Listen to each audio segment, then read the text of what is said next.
Noite eu convidei para pregar o pastor Onésimo Pereira do Nascimento Filho, que é meu irmão de sangue. Na nossa família nós somos 3 pastores: pastor Onésimo, pastor Paulo. Deus fez o primeiro, depois melhorou um pouquinho, aí melhorou de vez. Estou brincando. Deus fez o primeiro e como ficou muito bom, ele falou assim: eu vou repetir, porque eu gostei. Onésimo sempre foi o meu mentor espiritual, meu líder, meu irmão. Eu sempre olhei para ele com muito carinho. Irmão mais velho, foi meu pastor na adolescência, foi o pastor que fez o meu casamento, foi o pastor que me chamou no gabinete, de vez em quando, para ajudar ele. Quando eu era adolescente, eu ia ajudar ele lá, né? A Miriam Rocha, sabe de... Cadê a Miriam? Miriam que ficou ali na classe, Miriam, Rogério, tem uma turma aqui que acompanhou. E o Onésimo hoje é pastor na Igreja Batista em Vila da Lila, faz um excelente trabalho ali, Deus tem usado a vida dele. E agora em julho, ele completa, 40 anos. Em janeiro, completa 40 anos de ministério, e eu quero louvar a Deus por isso. Ontem ele esteve conosco na cerimônia de casamento da Pamela. E para nós a presença do Onésimo, da Carmen, que nos ajudaram a organizar, foi muito preciosa tê-los conosco. E eu não podia perder a oportunidade de pedir ao Onésimo que compartilhasse a palavra de Deus nessa noite. Então eu vou passar a ele, e que Deus abençoe também a Carmen que está conosco. Irmãos, muito obrigado por esse privilégio. Olhar aqui o auditório e ver várias pessoas conhecidas, trazer à memória boas lembranças. Uma das vantagens de envelhecer, e eu já comecei, estou só no comecinho, é poder olhar a vida de forma muito ampla e ter uma percepção do mundo e dos valores com uma amplitude fantástica e fazer sínteses.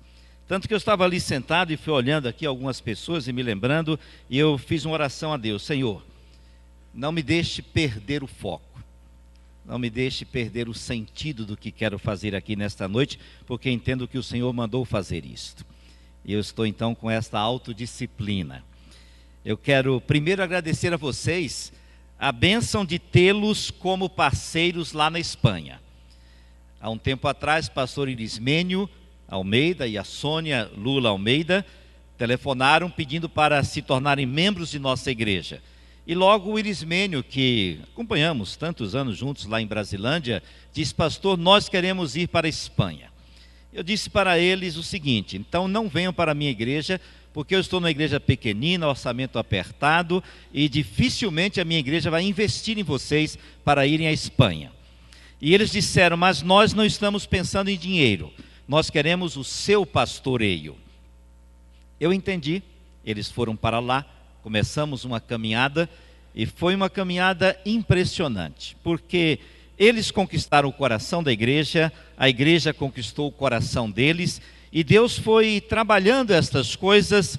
Deus usou a minha experiência e conhecimento para lidar com esse trânsito entre as missões mundiais, a Espanha e aqui o Brasil, e facilitou a ida do pastor Irismênio, tanto que a nossa igreja assumiu a responsabilidade internacional desta ação lá, porque ele foi como missionário representando igrejas, e não algumas igrejas, e não todas as igrejas batistas. E de repente surgiram vocês, e na verdade vocês têm feito financeiramente muito mais do que a minha igreja, e eu dou graças a Deus por isso.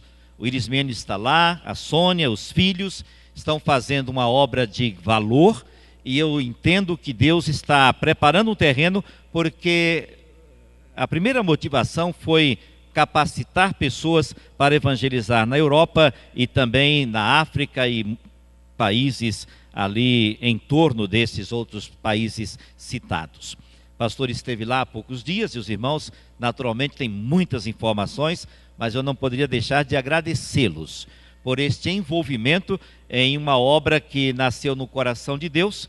Deus colocou no coração de Irismênio e Sônia, e eles foram para a minha igreja, onde desejavam ser pastoreados, e eu sempre fui muito objetivo em algumas coisas, sempre confrontei sobre alguns detalhes, e Deus abençoou, e eles estão lá. Se você entrar na página do site ibvida.com.br, você tem a página da Espanha e relatórios informativos do pastor Ismênio e Sônia lá na Espanha. Portanto, minha gratidão. Mas agora vamos à mensagem. Ele vai colocar aqui a primeira tela, que é a capa da revista de nossa escola bíblica dominical. Um tempo atrás, um colega pregou na igreja e disse assim: quando eu saio para pregar em outras igrejas, eu peço a Deus a direção. E eu sempre tenho tido a ideia, a direção de Deus, de deixar transbordar aquilo que Deus tem falado à minha igreja, aquilo que Deus tem colocado em meu coração para abençoar outras igrejas. E na realidade o que eu estou fazendo hoje é exatamente isso. Eu vou deixar transbordar aquilo que Deus está fazendo em nossa igreja, aquilo que Deus está nos ensinando, para também abençoar um pouquinho a vocês, porque nós vamos lidar com este tema durante um trimestre inteiro. Já deu para perceber que é o tema dos batistas do Brasil para este ano. Há 7 anos atrás, mais ou menos, eu estava lá no Rio de Janeiro em uma reunião, quando pensávamos sobre temas, sobre ênfases, e de repente surgiu uma palavra: precisamos levar o nosso povo à imitação de Jesus Cristo. E eu confesso para você que naquele momento meu coração pulsou de alegria. Eu comecei a vibrar e esperei estes anos todos para chegar o momento de lidar junto com a igreja sobre este tema, a imitação de Jesus Cristo. De repente eu comecei a perceber algumas coisas. A própria formulação do tema, que foi reescrito, acrescentou praticando a Bíblia. E me preocupou um detalhe: ninguém vai discutir que nós precisamos praticar aquilo que a palavra de Deus ensina. Nós ensinamos isto, pregamos isto, estamos sempre enfatizando a necessidade de sermos bons na teoria e excelentes na prática, bons na ortodoxia e excelentes na ortopraxia. Temos que praticar, temos que fazer, temos que agir. Mas, se nós focarmos apenas esta mensagem, nós perdemos um detalhe tão sublime, de certa forma simples: olhar para Jesus. Fixar o nosso olhar na pessoa de Jesus. E nos encantarmos com Jesus. E nos emocionarmos diante da maneira como Jesus lidou com as realidades da vida.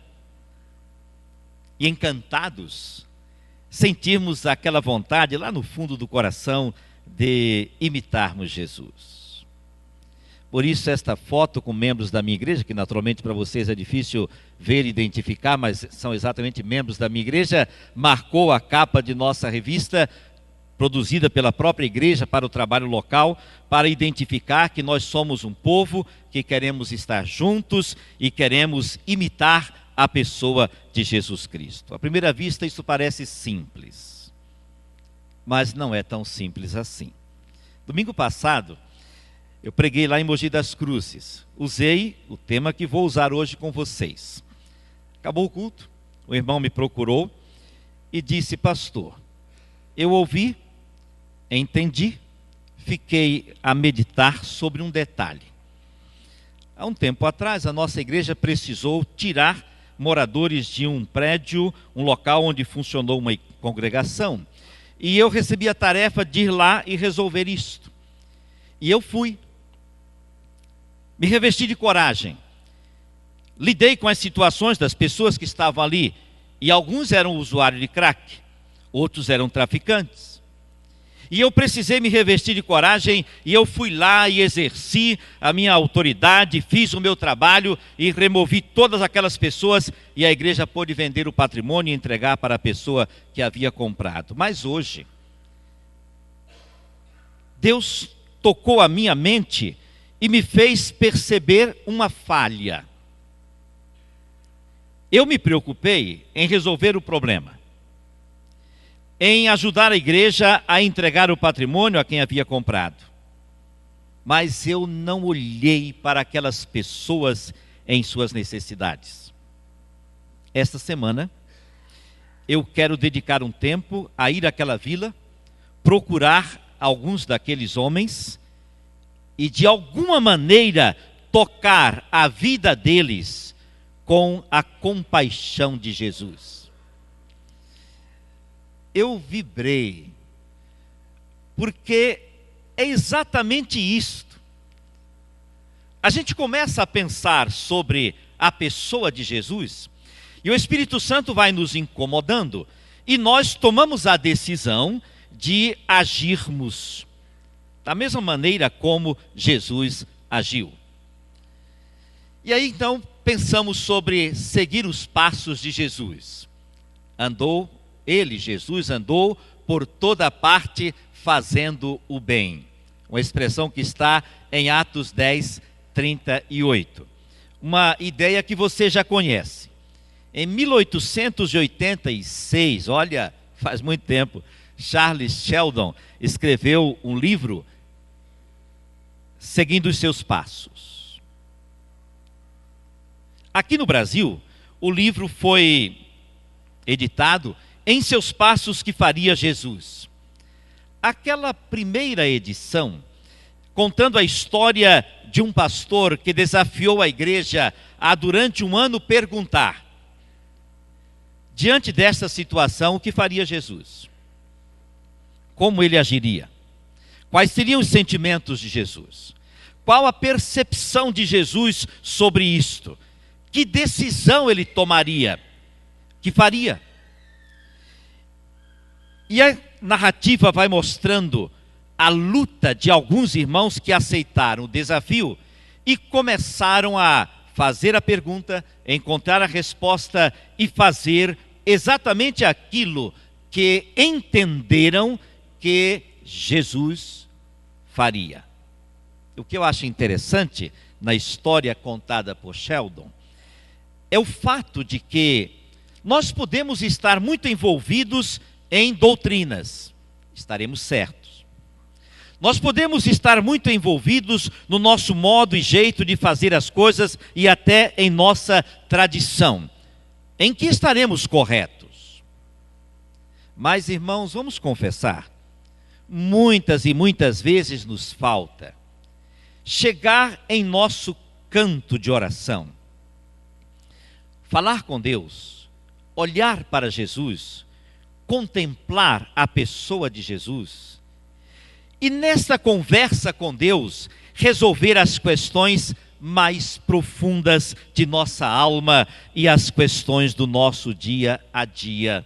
Não porque alguém cobra de nós, não porque existe uma cultura a qual devemos seguir, mas porque eu estou tão ligado com Jesus, tão comprometido com Jesus, tão envolvido com Jesus, que eu quero seguir os seus passos.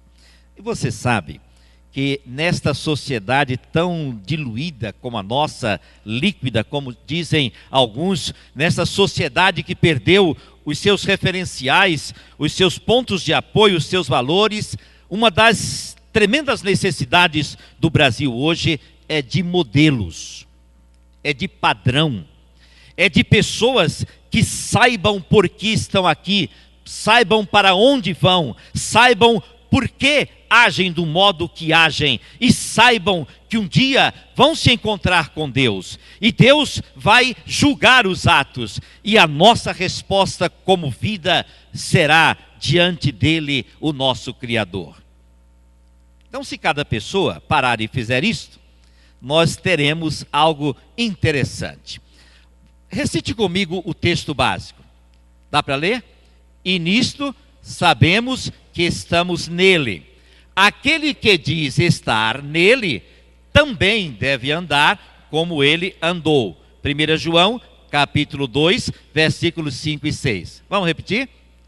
E nisto sabemos que estamos nele. Aquele que diz estar nele, também deve andar como ele andou. 1 João, capítulo 2, versículos 5 e 6. Eu fico pensando sobre Jesus como uma vida nota 10.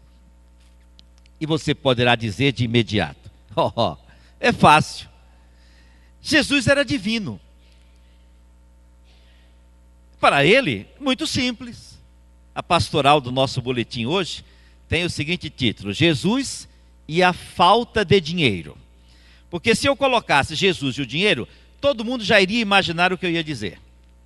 Mas Jesus lidando com falta de dinheiro, aí a secretária disse assim: pastor, eu li, fiz a correção do texto e fiquei pensando, que interessante.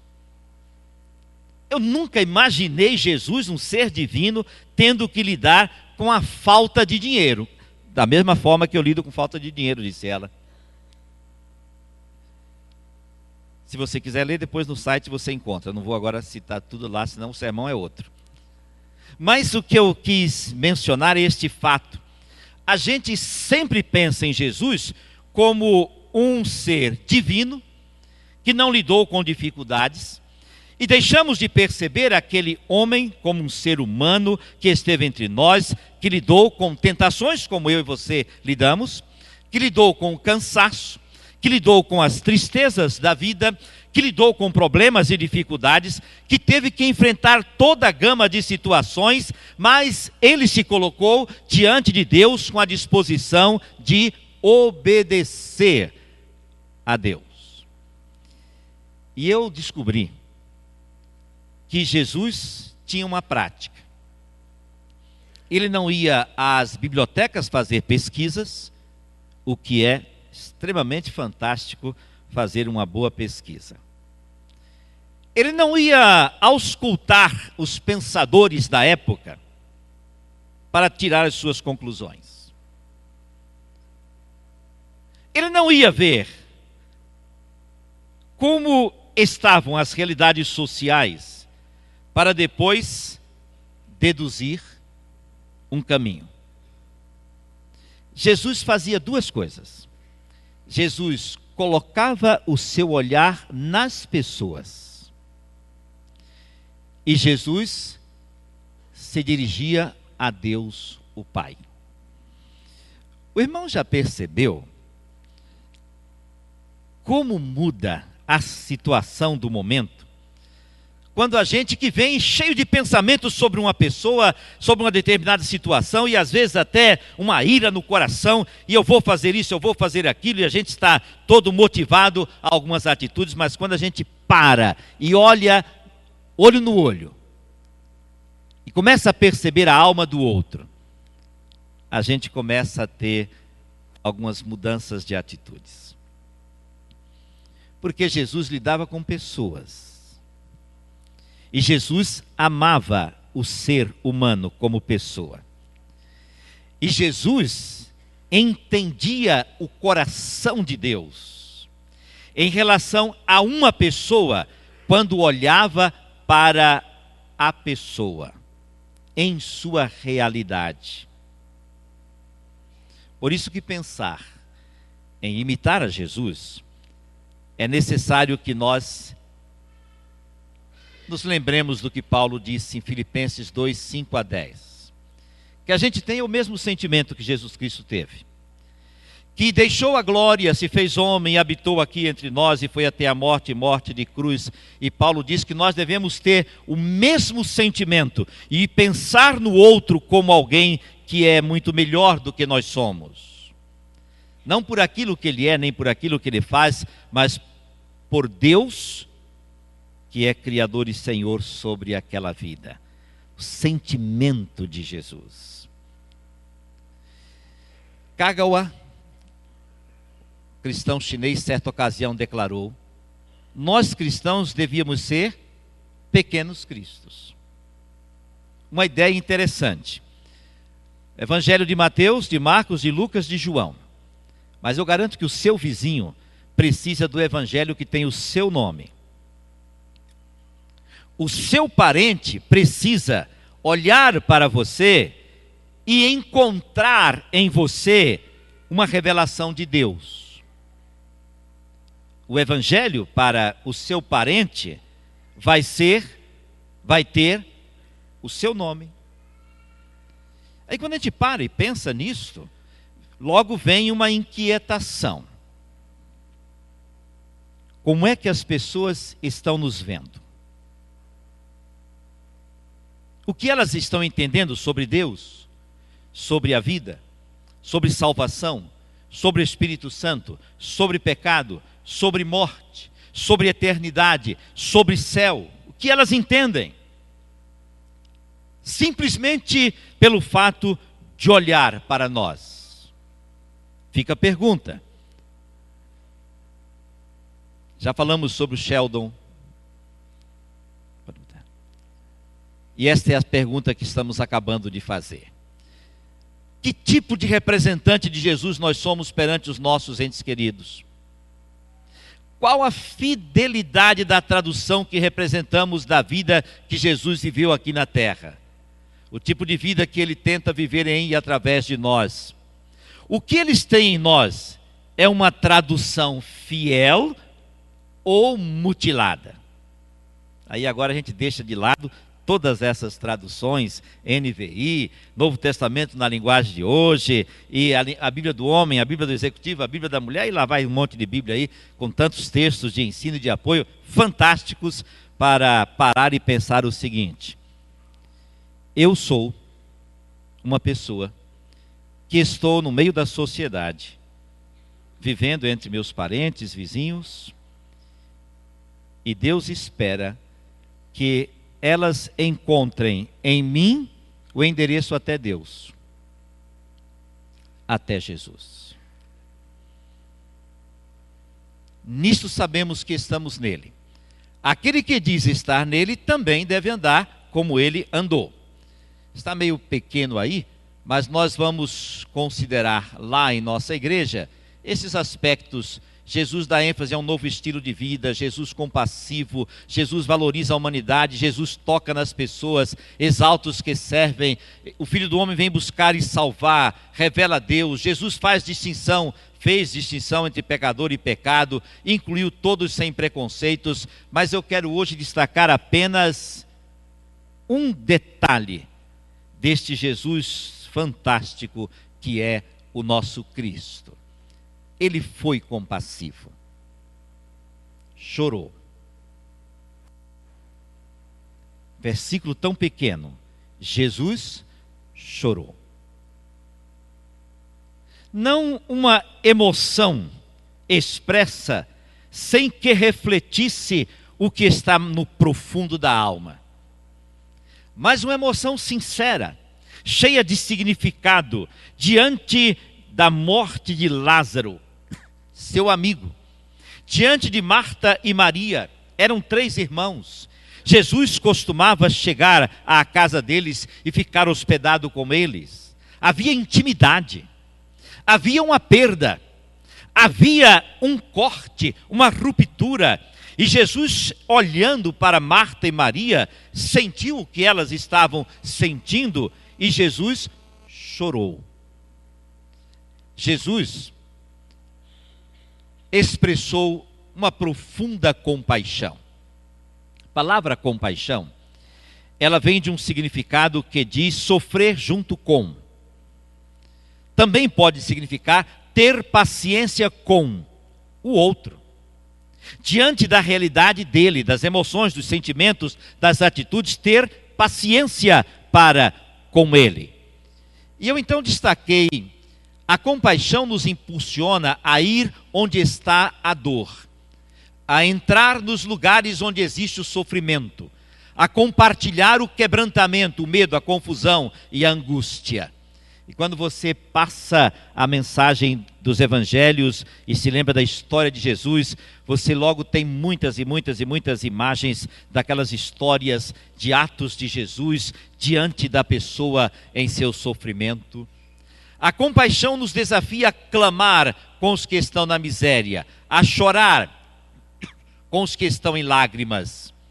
Compaixão significa total imersão na condição do ser humano. Esta é a ideia que está no texto original da Bíblia.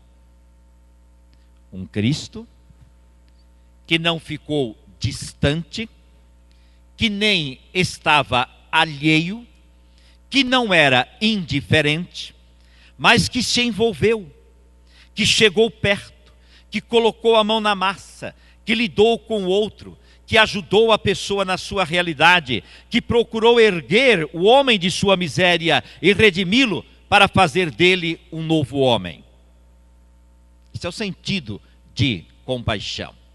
A compaixão de Cristo tem, de forma muito clara na Bíblia, dois aspectos. Ele tinha compaixão pelas multidões. Ele via as multidões. Ele se compadecia delas, porque ele percebia que as multidões andavam errantes como ovelhas que não têm pastor.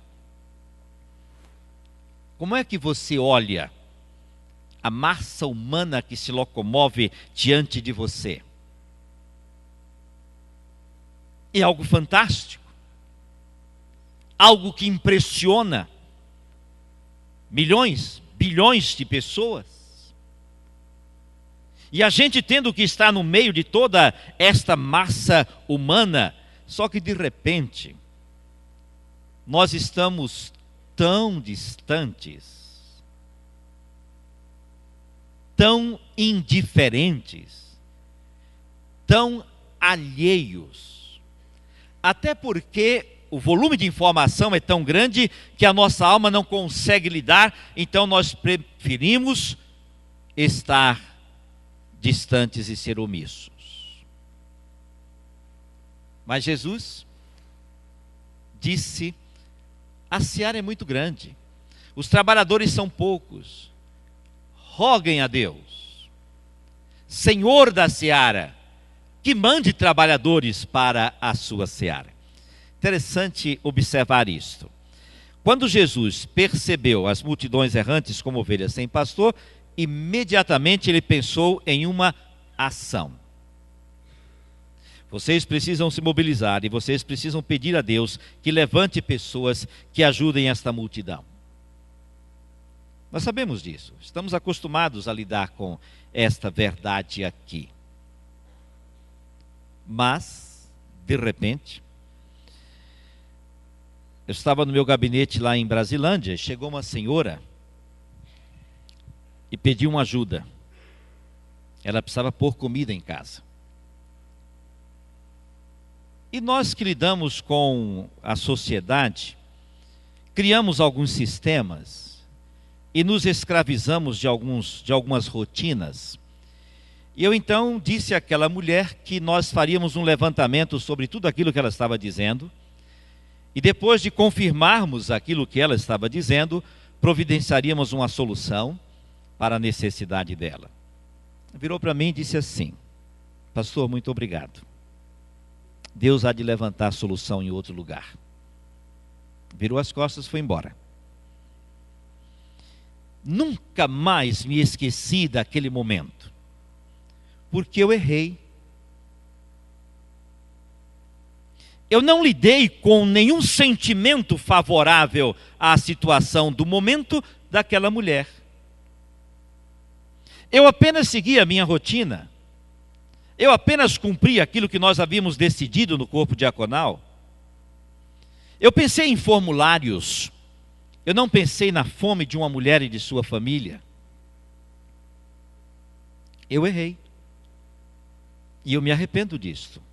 Mas eu não sei quem é aquela mulher. Nunca mais vi. Não sei o que Deus queria fazer na vida dela. Eu errei.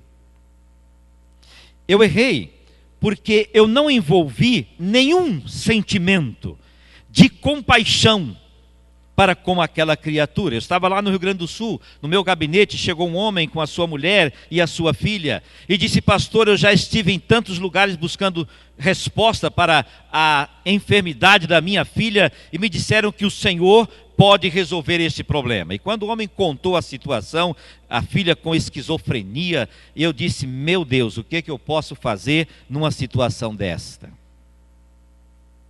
Ouvi a história daquela família, encaminhei para o psiquiatra da cidade, disse o que precisava fazer. Aquela família foi embora.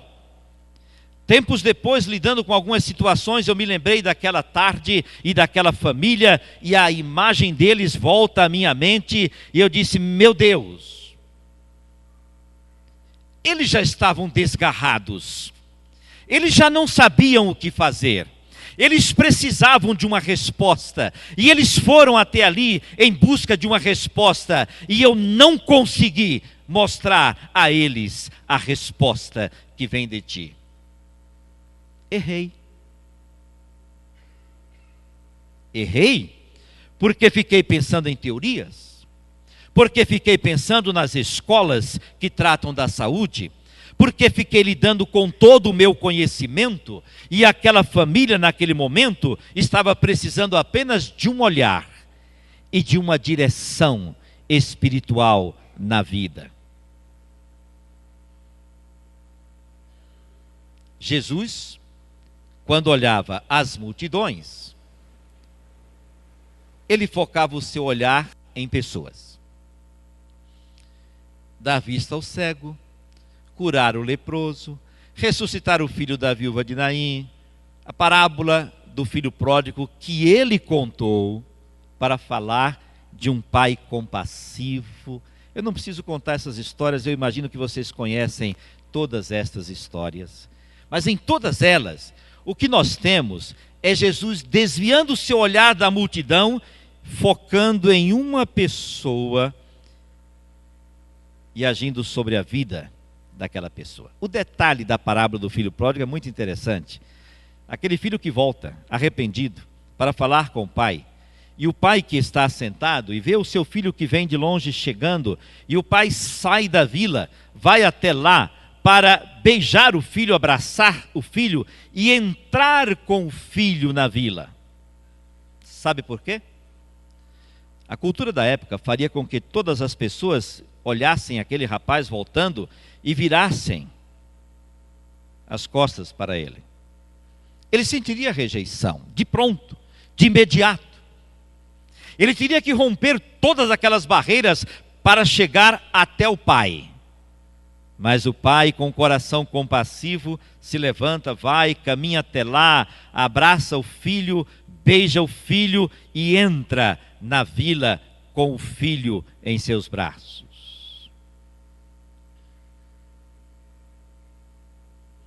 Isso nos dá uma percepção de como Deus entende um coração compassivo.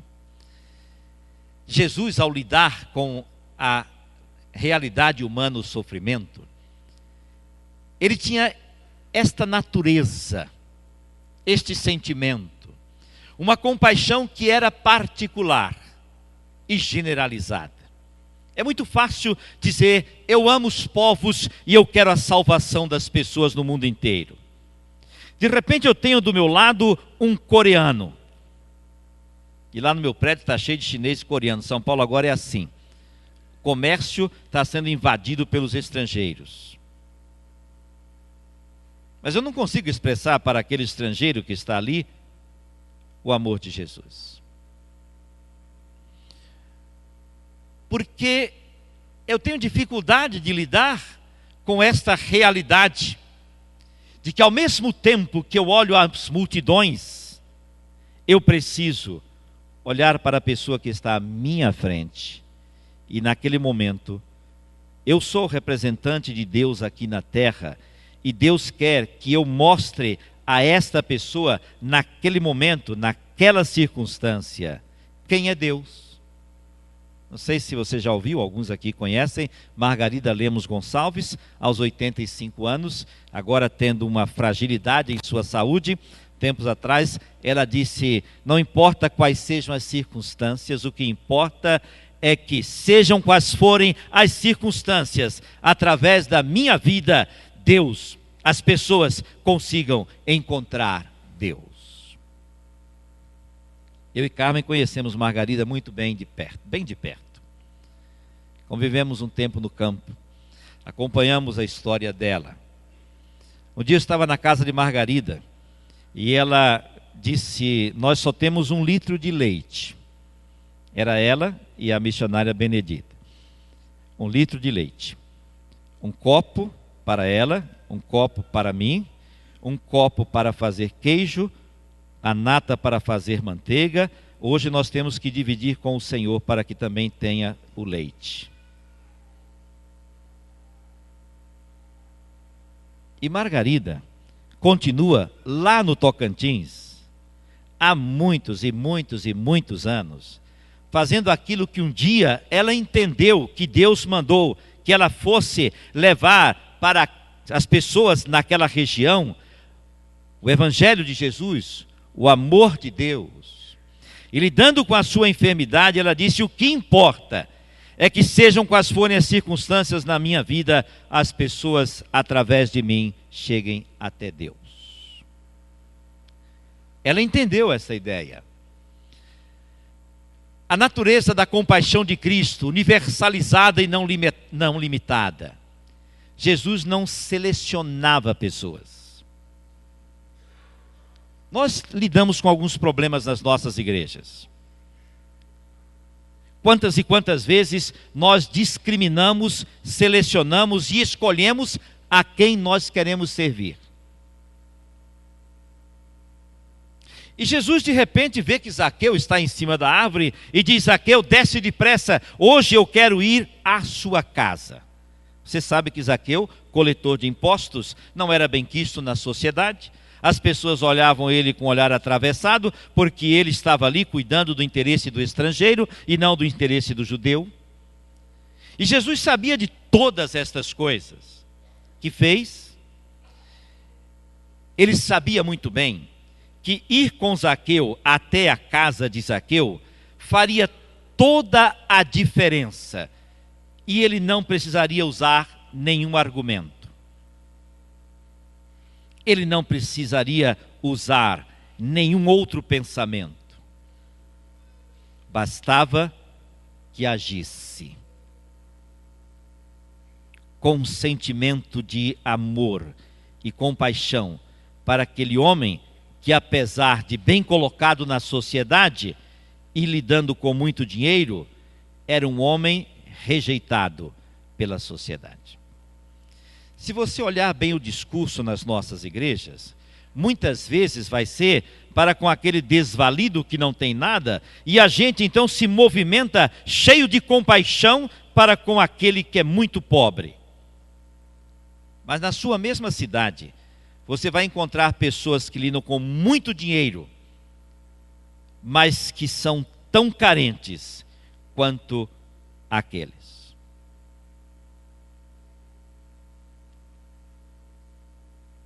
Ocasião, um homem muito rico assistiu o culto. Acabou o culto, me dirigi a ele, fui conversar com ele. Ele começou a chorar. E eu fiquei surpreso. O conhecia muito bem e nunca tinha visto ele derramado em lágrimas. E ele me fez uma pergunta: pastor, me explique, por que eu tenho 4 filhos e os meus 4 filhos estão separados? Agora acabou de separar o último. Eu não consegui lidar com a minha família. O que acontece com a minha vida? O que eu posso fazer? Ali estava um homem derramando sua alma para dizer: eu lutei a vida inteira para construir a minha vida e a minha família, e hoje eu lido com dificuldades. Eu preciso. Andamos juntos, oramos juntos, conversamos muito.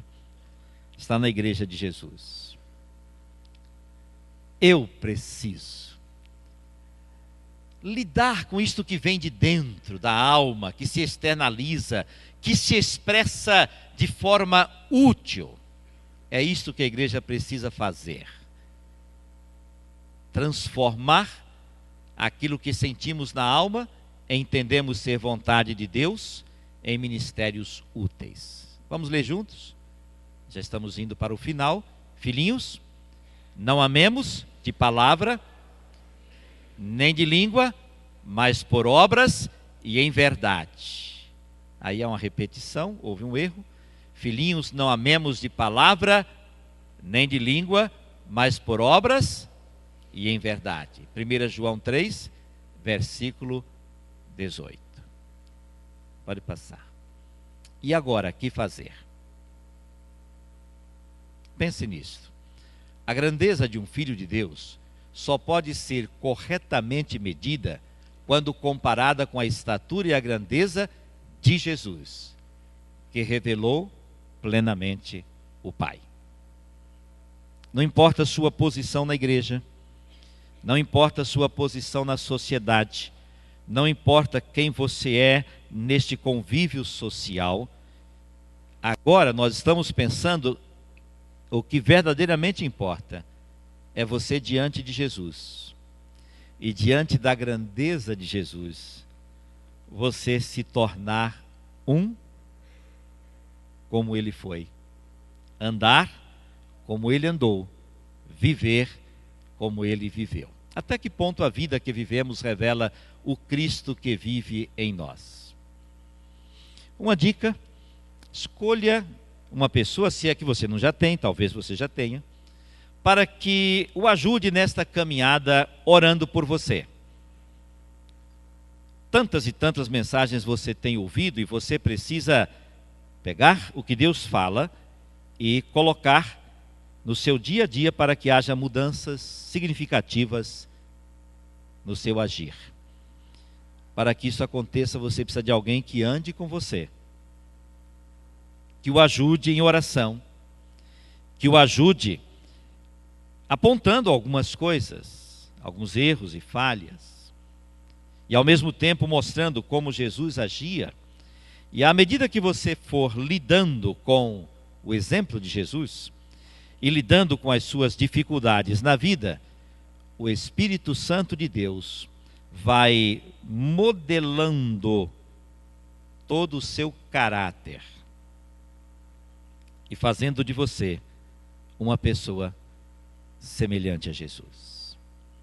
Curve a sua cabeça. Deus, quando nós lidamos com esse tema, nós reconhecemos que há necessidades, há diversas necessidades no nosso ser interior. Nós sabemos, Pai, que temos a necessidade de lidar com algumas diferenças e problemas nos relacionamentos com pessoas próximas a nós. Nós sabemos que algumas vezes usamos o nosso falar de modo inadequado e nós precisamos da ajuda do Teu Santo Espírito. Nós pedimos ao Senhor que tenha misericórdia de cada um de nós e que derrame em nós aquele sentimento que estava no coração de Jesus e que inquiete as nossas almas para perceber como Jesus agia e nos dê sabedoria do alto e poder do Teu Santo Espírito, Deus, poder do Teu Santo Espírito para superar todas as dificuldades e viver aqui como Jesus viveu. Ó Deus, louvado seja o Teu santo nome. Cura a cada um de nós. Ministra graça sobre nós. E abre os nossos olhos para perceber a necessidade do próximo e para saber como agir representando o Senhor aqui na terra. Em nome de Jesus. Amém. Amém.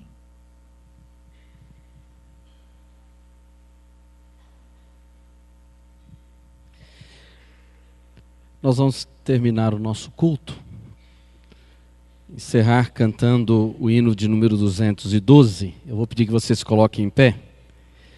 Irmãos, o grande desafio para nós, deixado pela palavra, é a imitação de Cristo.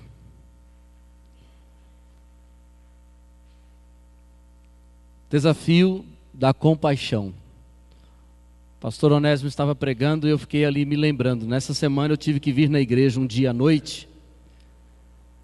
E nós não tínhamos trabalho na nossa igreja, mas aqui no Centro Espírita, na frente, tinha trabalho. E um carro na rua estava com a luz acesa. E eu quero dizer para os irmãos que eu fiquei num dilema. E aí, eu aviso ou não aviso? E uma hora eu me perguntei, mas que bobeira, por que não avisar? Fui lá, toquei a campainha. Não estendi a mão repreendendo, estendi a mão tocando a campainha, que às vezes a gente estende a mão repreendendo, mas não faz o que tem que fazer. Toquei a campainha e alguém atendeu e disse: olha, eu sou o pastor da igreja aqui à frente, Igreja Batista, e alguém que está aí dentro deixou a luz acesa no seu carro. Oh, meu senhor, a pessoa disse, muito obrigado, muito obrigado. Falei, de nada, desliguei, fui, entrei no carro, alguém desceu rápido. E era uma mulher e eu disse, olha, se você não apagar, quando você for sair, você vai ficar sem bateria no seu carro. Pastor, muito obrigado, muito obrigado. Falou obrigado umas 500 vezes. E às vezes são pequenos gestos que nos aproximam das pessoas. Eu acho que nós podemos, de várias formas, expressar a graça e o amor de Jesus e chegar no coração da nossa gente. Ó Senhor, vem me dirigir. Com fervor quero te seguir, para hoje e sempre te honrar e teu amor ao mundo mostrar. Nós vamos cantar o hino 212, e aí vamos orar e vamos voltar para os nossos lares, para mais uma semana de muita experiência preciosa na presença de Jesus. Se você nos visitou nessa noite, ao nosso querido ali que veio pela primeira vez, Deus te abençoe, volte mais vezes. Pastor Onésimo e irmã Carmen, obrigado pela presença de vocês. A você que nos visitou, já não pela primeira vez, volte sempre para juntos louvarmos assim e bendizermos o nome do Senhor.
Senhor,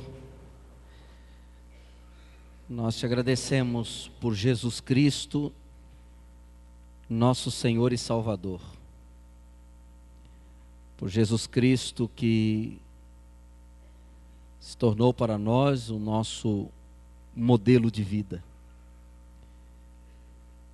Temos que confessar, ó Deus, que em meio a todas as lutas humanas, aos desafios da nossa humanidade, a imitação de Cristo se torna um desafio diário para cada um de nós. De agirmos com compaixão, com misericórdia, usando da sabedoria do Senhor para cada circunstância, sem nos deixar encaixotar pelo que a sociedade determina, pelo politicamente correto, por aquilo que já está estabelecido que é bom para a nossa geração. Por isso, ó Deus, faz que a palavra de hoje se torne viva e eficaz, produzindo em nós o verdadeiro discipulado de Cristo. Pai, nós vamos começar mais uma semana de trabalhos e atividades, estudos, viagens, resolução de problemas, busca aos médicos, a procura de emprego. Tantas coisas faremos nesta semana. E para esta semana nós pedimos a tua bênção sobre todos. E pedimos no nome de Jesus. Amém, Senhor Deus. Amém. Eu quero ir à porta com o pastor Onésimo para cumprimentar você e desejar a você uma semana de paz. Mas enquanto eu chego lá, dê um abraço a quem está do seu lado. Deus a todos abençoe.